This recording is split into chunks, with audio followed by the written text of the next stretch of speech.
talks about rectangle properties. Okay, so now we have graduated from, we went from parallelogram. Remember, there's always two L's for parallelogram. Those two L's stands for parallel, right?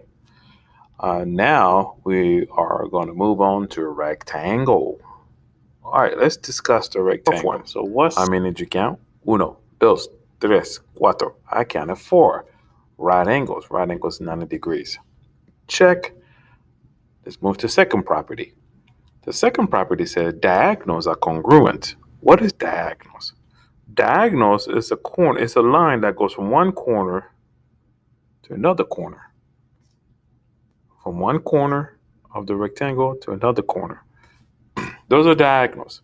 Now they said they're congruent. What does that mean? That means that this entire green line equals to this entire red line. In fact, let me just change it to green as well. They are congruent because we have, I mean, first of all, how many triangles do you see here? I'm going to draw them. I see one triangle there. I see the second triangle here. In fact, let me call this uno, dos, right? You can have another one right here. Tres, cuatro. I see four triangles. Well, I see four isosceles triangles. How do I know they are isosceles? Because the two legs are congruent. If the two legs are congruent, isosceles also means that their base angles are congruent. Do you remember when we discussed that? If two legs are congruent, that's an isosceles. That means their base are also, and they're also congruent. All right, same deal here, because these triangles have congruent sides, congruent legs right there. Then their base is also congruent. Their base is also congruent. All right, so remember that. Let's dive into the third property. The third property said alternating interior angles are congruent. Well, if I'm going to talk about alternating interior angles, then I need to show you that we also have parallel lines here. All right, where are they? Well, this is parallel to this, right? And this one is parallel to this. When they're parallel, indeed, you will have alternating interior angles. So again, let's go over this property one more time. Diagonals are congruent. So this red line must equal to this other red line, meaning that this little bit of line here must equal to the other part of the line. Same thing, this one must equal to this. They just got to be all equal.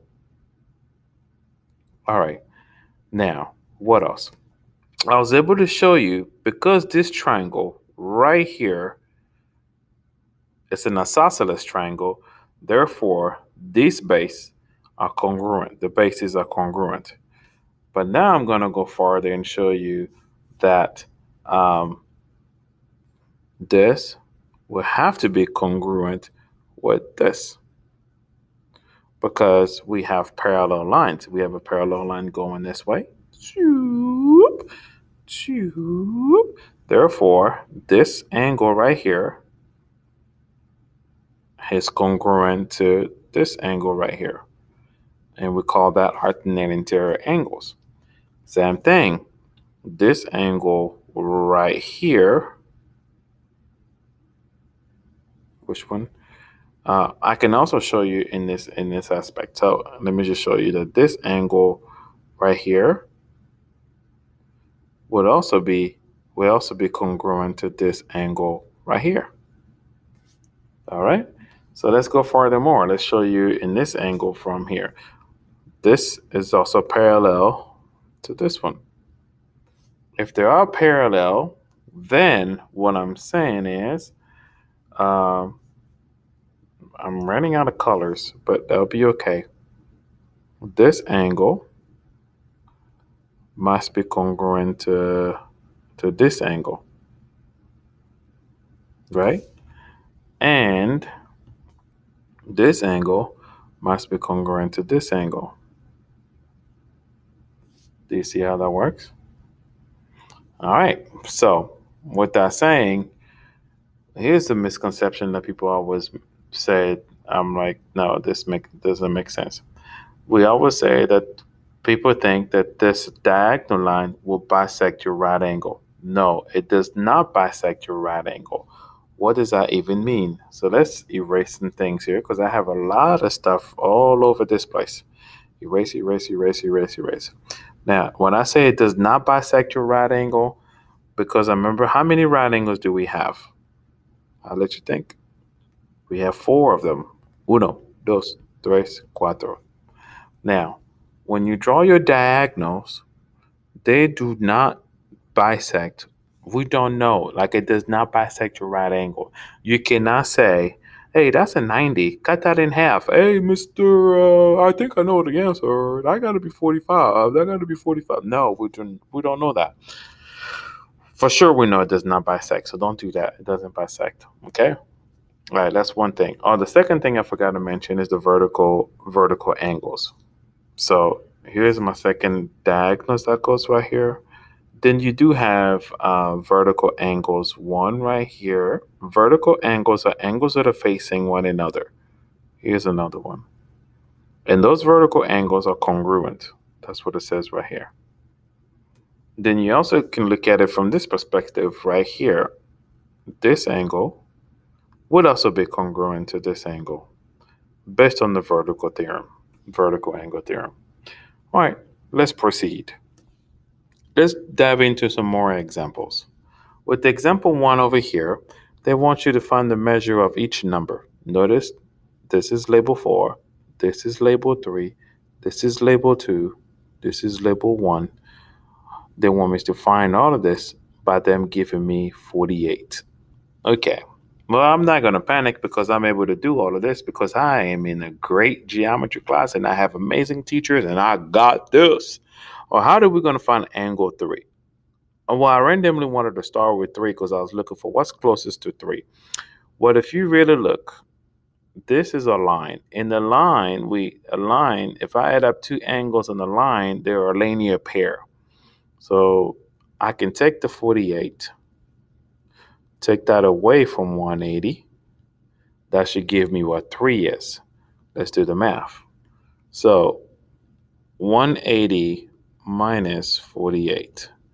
7, 10, subtract that, 2, subtract that, 3, boom. This equals 132. Great. What else can I add?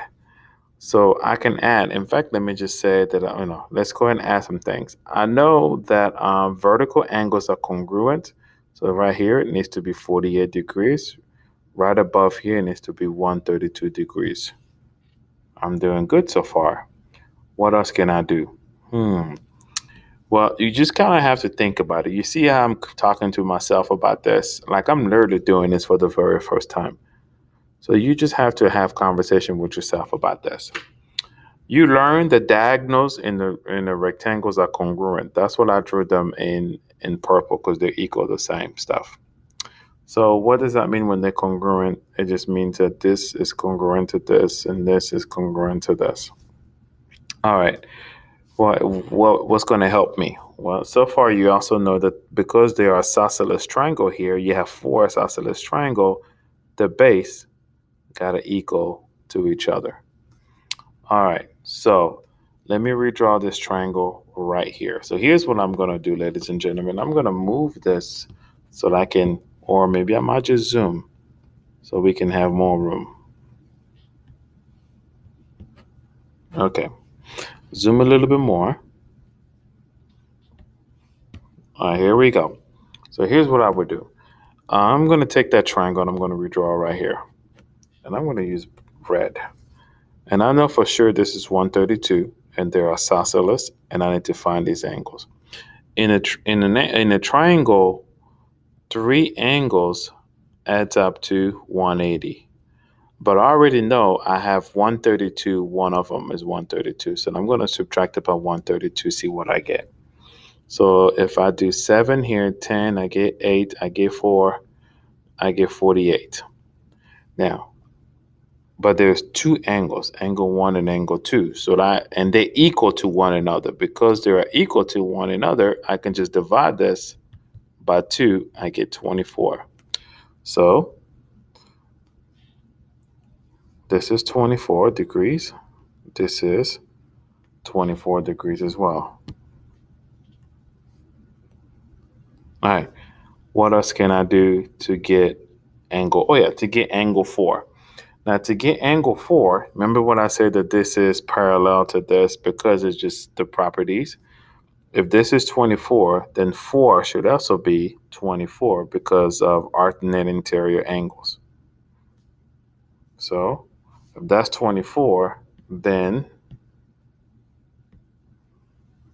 that's also 24. Let's find 1. To find 1, do you remember what I said? We have 4 right angles. Here's my big right angle right here. In the right angle are supposed to be 90 degrees, and a little bit of it is already 24. So how do I go about finding it? Can you now do 90 take away 24? 8, 10, 6. What is that? 8 minus 2, 6. 66. So this one right here will have to be 66 as the answer. And we're done. I think I was able to find all the missing angles. I mean, just have a talk with yourself, apply your previous knowledge, and you'll be fine. Let's do number 2. With number 2, they gave me the measurement of angle BAE, such as this right here. They also gave me DAE, such as this. Here it is. They want me to find BAE. Where is BAE? BAE. I guess they want me to find the exact angle of, like, the exact angle right here. That's what I need to find, the exact measurement. All right, so you learned a lot of things from me. You learned that we have a 90 degree here, we have a 90 degree here, we have a 90 degree here. We have 4 of them, right? So I can use this property itself to help me get this. Guys, like I said, just have a conversation with yourself. You got this. Just brainstorm this, for example. All right, so in this, I'm going to focus on this right angle. In this right angle, it looks like I have these 2. So what if I added them and set them equal to 90 because they are complementary? All right, let's do this thing. So I can put the x's together, which would give me 13x. I can put the 20 and the 5 together, which gives me 25. And I still have equal the what's on the outside, the 90. I can subtract 25 on both sides. So that should give me 8, 10, 5, 65. Don't forget, where are we? Okay, so I have 13x equals 65. Now what do I do? I guess I'll divide by 13 on both sides. And the x value will be what it gives me. So I'm going to use my phone here because it's time to use my calculator here. So if I do 65 divided by 13, I get 5, right? Seriously, I didn't need a calculator for that. I should know that. I'm a math teacher, after all. But the question is not to find x. The question is for you to find the value of this angle. I'm going to color this angle in green. They want me to find BAE, this specific angle, like just a little, that all of that. So now that you know the value of 5, you need to go and plug it in for x right there. So all you have to do is go 9 parentheses 5, close the deal, plus 20. 9 times 5 is 45 plus 20. And that will be, what does that give me? 65 degrees. That's it. That's what measurement of angle BAE is. And just like that, we're done. All right, it's your turn. Do the next practice. You can always come back to this video if you get confused whatsoever.